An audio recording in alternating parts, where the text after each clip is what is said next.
The statement that sounded small and landed like a bomb 2 paragraphs. That's all it was. A short, carefully worded note issued out of Buckingham Palace, the kind of announcement most people would skim and forget until the right people read between the lines.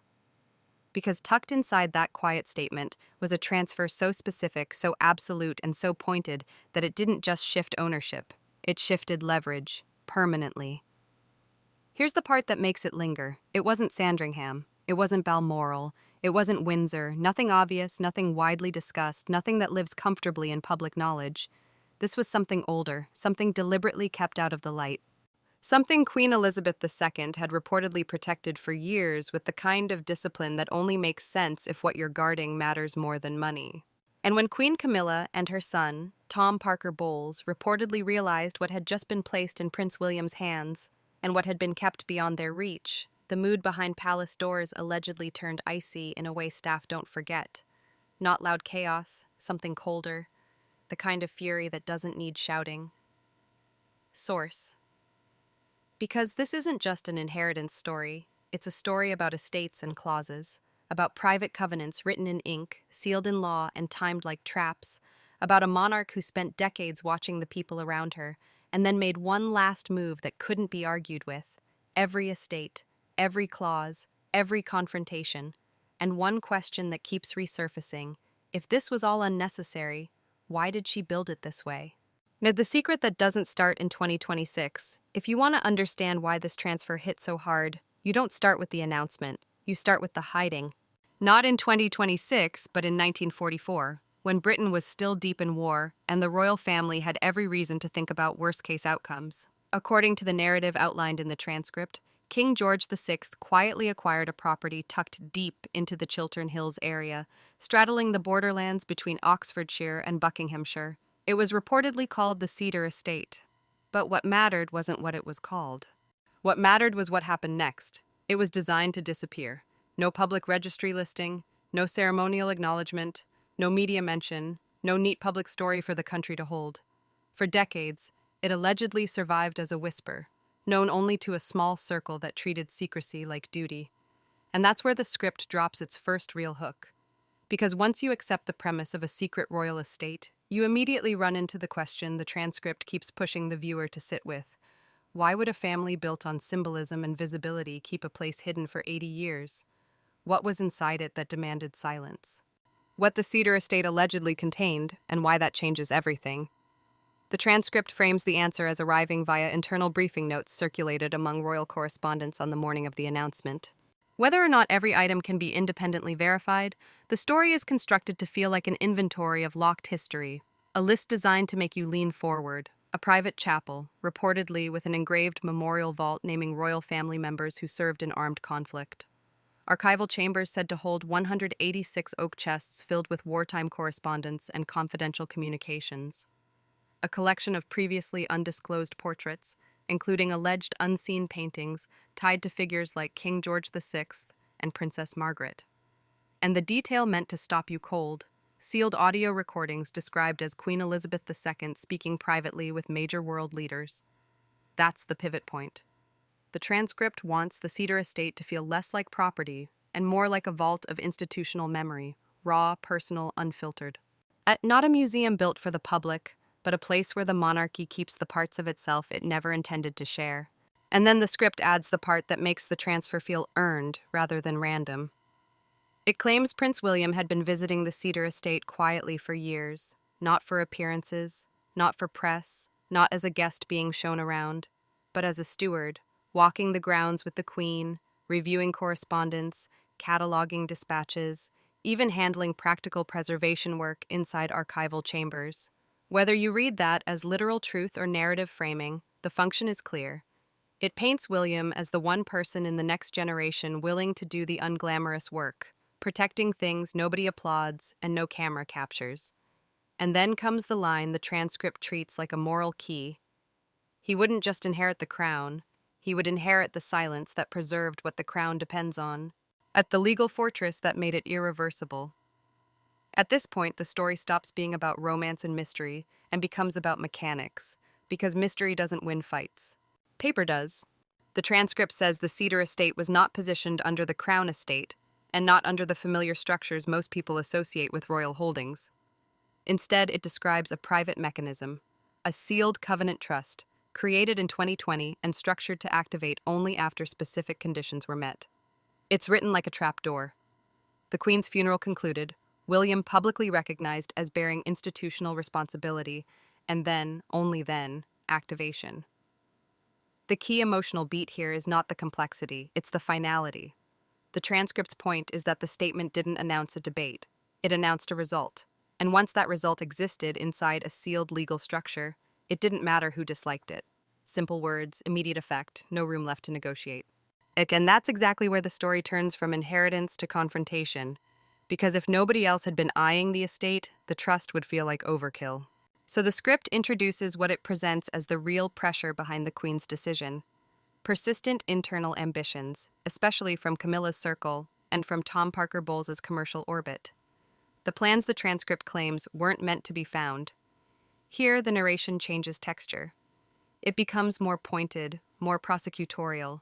The transcript claims that for years, Camilla and Tom had been strategically angling to bring the Cedar estate under their influence, first through respectable-sounding cultural language, then through structures that would have shifted control.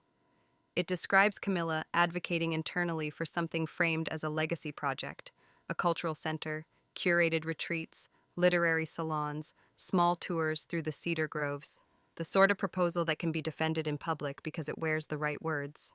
But then the story introduces the other interpretation, that beneath the surface was a path toward a prestige commercial engine. And Tom's alleged vision is described more bluntly: high-end dining, an estate-branded artisanal line, exclusive events, heritage packaging wrapped around revenue strategy. Then the script sharpens the hook with a legal wedge. It claims Tom's team explored whether portions of the estate could be reclassified under public heritage law, creating a route toward shared management and weakened exclusivity. That's the keep-watching question the script plants right there.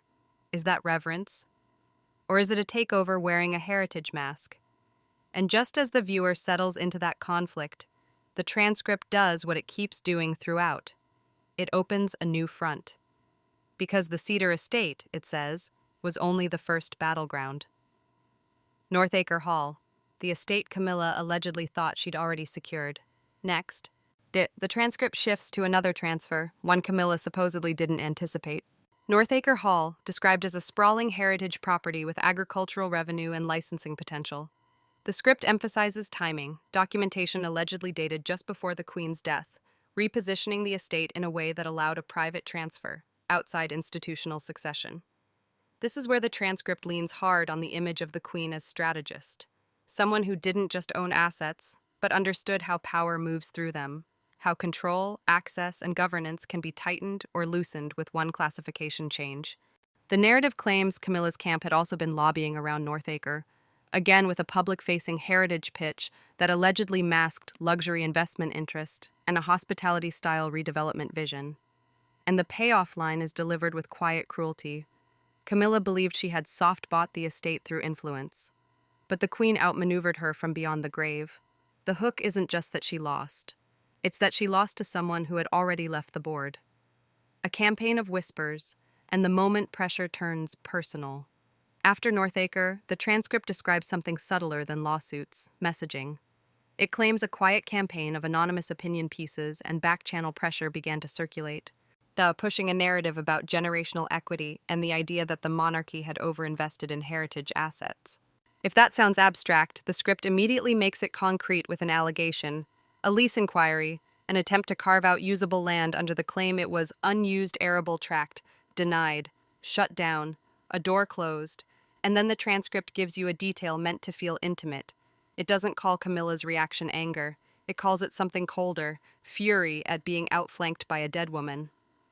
That line matters because it's a preview. The story is about to get more personal.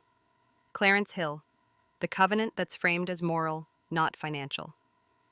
If Cedar is mystery and Northacre is strategy, Clarence Hill is emotion.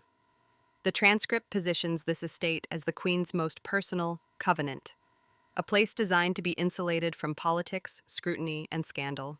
The wording matters: covenant, sanctuary, moral line of succession. The script presents this as the Queen drawing a boundary around the future, building a space meant to protect the heir's moral center from the very public storms that have battered the family in recent years.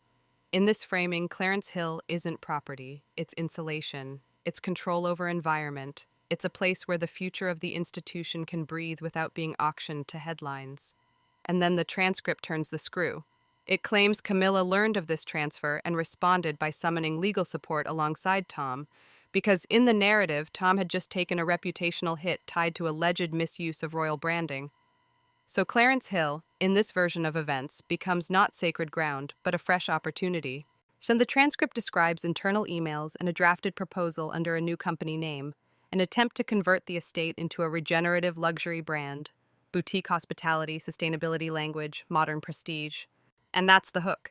The same vocabulary that can sound virtuous in public can also serve as the cleanest wrapper for commercialization. But the story says they were too late, because the legal transfer had already been completed. And then comes the moment the transcript treats as the crash, a leak, a whistleblower, a business deck forwarded to officials, framed as attempted commercial trespass on a sealed royal legacy. The confrontation, a line that ends the argument. The transcript centers a private lunch at Windsor that was meant to honor Catherine's recovery, then describes it becoming a blunt confrontation. In the story's telling, William doesn't debate brand strategy or investment logic. He draws a boundary around meaning.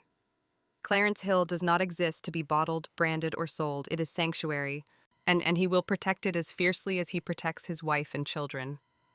That's the emotional payoff beat. Stewardship isn't presented as abstract duty.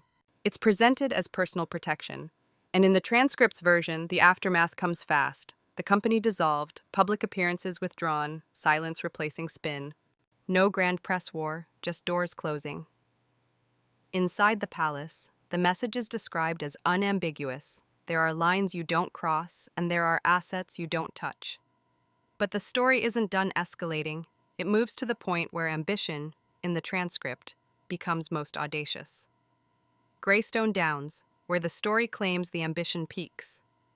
Now the script introduces Greystone Downs, described as protected woodland, an ancient lodge and a private chapel, an estate presented as a symbol of restraint itself. The transcript frames the Queen's long preservation of Greystone as moral stewardship, not indulgence, a living archive of a royal code, quiet, disciplined, old-fashioned in the way the institution likes to imagine itself. Leaving it to William, the narration says, is symbolic, not just heir to the throne, but heir to restraint. But Camilla and Tom are described as seeing something else, an asset with a valuation, a commercial horizon, and a modern luxury market hungry for exclusivity. The transcript sketches a proposal so extreme it's designed to provoke the viewer. Ultra-expensive eco-lodges, curated dining, a members-only circle aimed at global elite clientele, all packaged as sanctuary, built on someone else's heritage. Then it adds the real-world chess move, alleged will probing, searching for a clause that could allow shared custodianship, any thread that could unravel exclusivity. And here's the cliffhanger mechanic. Just as the proposal grows bolder, the transcript reveals a preemptive countermeasure that allegedly existed years earlier, a codicil, notarized, written in the Queen's own hand, a clause that prohibits material transformation, commercial conversion, or brand exploitation, unless William personally approves it. In other words, she didn't just predict the challenge. She drafted the answer in advance. And then the transcript delivers one of its coldest character moments. Camilla reading the envelope in silence and saying a line that the narrator treats like a confession of being trapped by invisible architecture. Even in death, she leaves me caged. The response that says everything without saying anything. After that, the story gives William a different kind of power move, one that isn't legal language, but symbolism. It describes him making an unscheduled visit to Greystone Downs with Catherine and their children. No grand statement, no argument, no public fight, just presence, claiming stewardship by living it. In the transcript's logic, this is how William wins, not by escalation, but by alignment with the Queen's design. Let the legal structure speak, let the optics be quiet, and let the message be undeniable. And then comes the defeat the transcript frames as the most humiliating. Greenheath, the surprise that turns plans into ash. Now the narrative introduces Greenheath Estate, described as undeveloped protected land bordering an old Roman road, long viewed as potential ground for high-level retreats and rehabilitation initiatives under royal patronage. The transcript claims Camilla misread what Greenheath actually was, assuming it was ceremonial, marginal, easy to fold into a plan. But Greenheath, it says, came attached to something more powerful than acreage, a private trust fund, described as worth tens of millions, built quietly through decades of transfers, invisible unless you were told exactly where to look. In the story's framing, this isn't just land, it's funding for purpose. And that is exactly what turns it into a war. Because if you control the land but not the money, you can still dream. If you control both, you can build a future. The transcript claims Tom envisioned a branded wellness and culinary center backed by foreign investors and luxury partners, with promotional events already in motion, invites drafted, menus planned, the machine running. Then, another Anne-driven legal seal, allegedly backdated, executed through authority structures. William receives full rights. The trust goes with it. And then the most cinematic detail of the Greenheath segment arrives. The transcript says final documents were delivered alongside a private audio recording of Queen Elizabeth herself explaining her wishes. Greenheath designated as an ethical legacy zone for environmental education and child rehabilitation initiatives under William and Catherine's patronage. The script uses that to slam the door on commercialization. If the Queen recorded her intention in her own voice, then challenging it becomes not just legal aggression, but moral desecration, which leads to the sharpest accusation in the narrative. The transcript claims Camilla considered challenging the Queen's mental clarity, an attempt to attack Elizabeth's competence posthumously in order to reopen the asset. Then it introduces the counterforce, the king issuing a private warning that undermining Elizabeth's will would be treated as an attack on the crown's memory. And when a letter leaks, the transcript says public outrage erupts. Whether or not each step is verifiable, the story architecture is clear. It's positioning Camilla's camp as willing to rewrite history for control, and positioning William's camp as defending the Queen herself. The silent scene at the gates. Now the transcript drops into a moment written like a final humiliation. William arrives alone, signs the inaugural charter of a future trust, closes the estate permanently to commercial exploitation, and codifies an ethical framework aligned with Elizabeth's vision. And then, as the signing ends, Camilla arrives, dark glasses, folder in hand, standing at the boundary, watching, not speaking, not approaching, simply witnessing a future she can't claim. Tom does not appear. In narrative terms, that's a full stop. A character watching the door close. But the script still has one more estate, because it's building toward the Queen's final word. Apaisti. Oakage, the estate that the transcript frames as the Queen's last message. Finally, Oakage. The transcript positions Oakage differently from the others. Cedar is secrecy, Greystone is restraint, Greenheath is purpose, but Oakage is depicted as something almost domestic, a pastoral refuge, a personal hearth, a place tied to childhood summers and private resolve during family disputes. It's given a monetary value in passing, but the narration insists that the number is beside the point. The point is what Oakage represents: continuity, a place where belonging is taught without speeches. Then the story introduces the last defensive wall, a clause described as anticipatory obstruction, nullifying challenges by anyone outside the Windsor bloodline or married into the family. And the transcript paints the reading of that clause as a moment of silence, followed by Camilla storming out, Tom cursing lawyers, and Anne calmly stating she always knew this day would come. And then it gives the viewer the ending it's been aiming for, the Wales family touring Oakage as stewards, the child asking the child's question, "Will this be ours forever?" And William answering with the adult truth that sits under the entire story, as long as we protect it. That's the thesis compressed into one line. Legacy isn't inherited once, it's defended daily. What it all means, and why the Queen's move, in this story, lands so hard, now zoom out.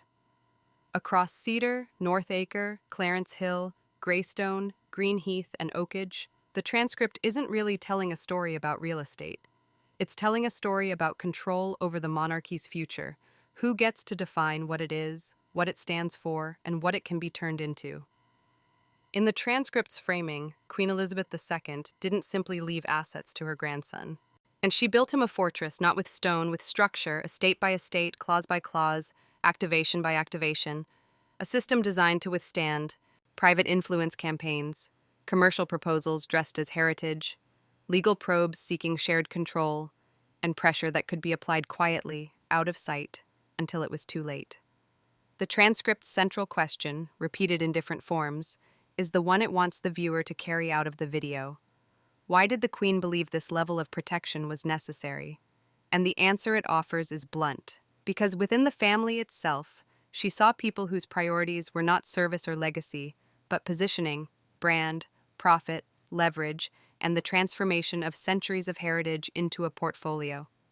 In that framing, William is chosen not because he's perfect, but because he's willing to do something the others won't. Steward quietly, preserve patiently, and accept responsibility without trying to monetize it. And that's why the transcript keeps returning to small, unglamorous details, cataloging wartime letters, repairing moisture controls, walking groves without cameras. It's making the argument that stewardship is proven in what you do when nobody is watching. And it closes on the idea that Camilla's ambitions weren't simply defeated, they were made structurally impossible, not by a shouting match, not by headlines, but by a sovereign who planned several moves ahead, wrote the clauses, sealed the envelopes, and left behind a legal architecture that could speak with a clarity no living advocate could match. A final move, silent, precise, and irreversible.